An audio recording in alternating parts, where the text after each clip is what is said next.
ભાઈએ જે કર્યું ને તમે ક્યારે નહીં કરી શકો. જાતે વાળ કાપ્યા કે બોલો જાડિયાથી પાતળા થવાનો 16મો દિવસ. સવારમાં વહેલા ઉઠી ગયા મસ્ત કડવી કોફી પીને મોટું ડેપા જેવું કેળું ખાઈને પહોંચી ગયા જીમ ની અંદર. જીમ બડી ના મળ્યા ફટાફટ આજે તો બૈડા ફાડ એક્સરસાઇઝ હતી એટલે બેક બાઇસેપ્સ ની એક્સરસાઇઝ ચાલુ કરી અને અડધો કલાક ચાલીને પ્રોટીન પાવડર જ ભૂલી ગયો ફટાફટ ઘરે ભાગીને ઓટ શેક બનાવ્યો અને ઓટ શેક ની અંદર જ પ્રોટીન પાવડર નાખી દીધો અને મસ્ત એક ઘાર પી લીધો.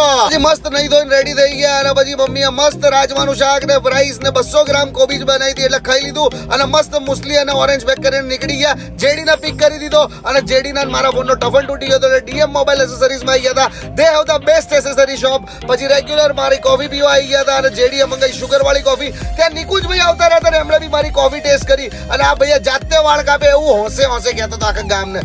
પછી અમે લોકોએ શૂટ કરી દીધું અને મસ્ત શૂટ બતાવ્યા. પછી અમે લોકો નીકળી ગયા હતા. એક ભાઈબંધની બર્થડે હતી એના માટે એની બર્થડેની કેક લીધી અને મેં રસ્તામાં મુસલી અને ઓરેન્જ ખાધી જોયું તો દાદાના ચશ્મા તૂટી ગયા હતા. પછી દોસ્તની બર્થડે બનાવી અને ફટાફટ નીકળી ગયા હતા. આજે મેચ હતી એટલે અને પછી ફટાફટ ઘરે જઈને જમી લીધું. 2 રોટલી અને કોબીજનું ને પનીરનું શાક અને ભાણાને થોડો રમાડ્યો. વંચકુ બે લઈને ફટાફટ પહોંચી ગયા હતા કેફેમાં જ્યાં વિકાસભાઈ ને બીજા મારા મિત્રો રાહ જોતા હતા અને મસ્ત મેં ગ્રીન ટી મંગાવી દીધી. વંચકુ બે લઈ લીધું અને જોયું તો ઇન્ડિયા જીતી ગયું. આખું ગામ ગાડું થઈ ગયું. પણ તમે ફોલો ના કરો, ફોલો કરો લ્યા.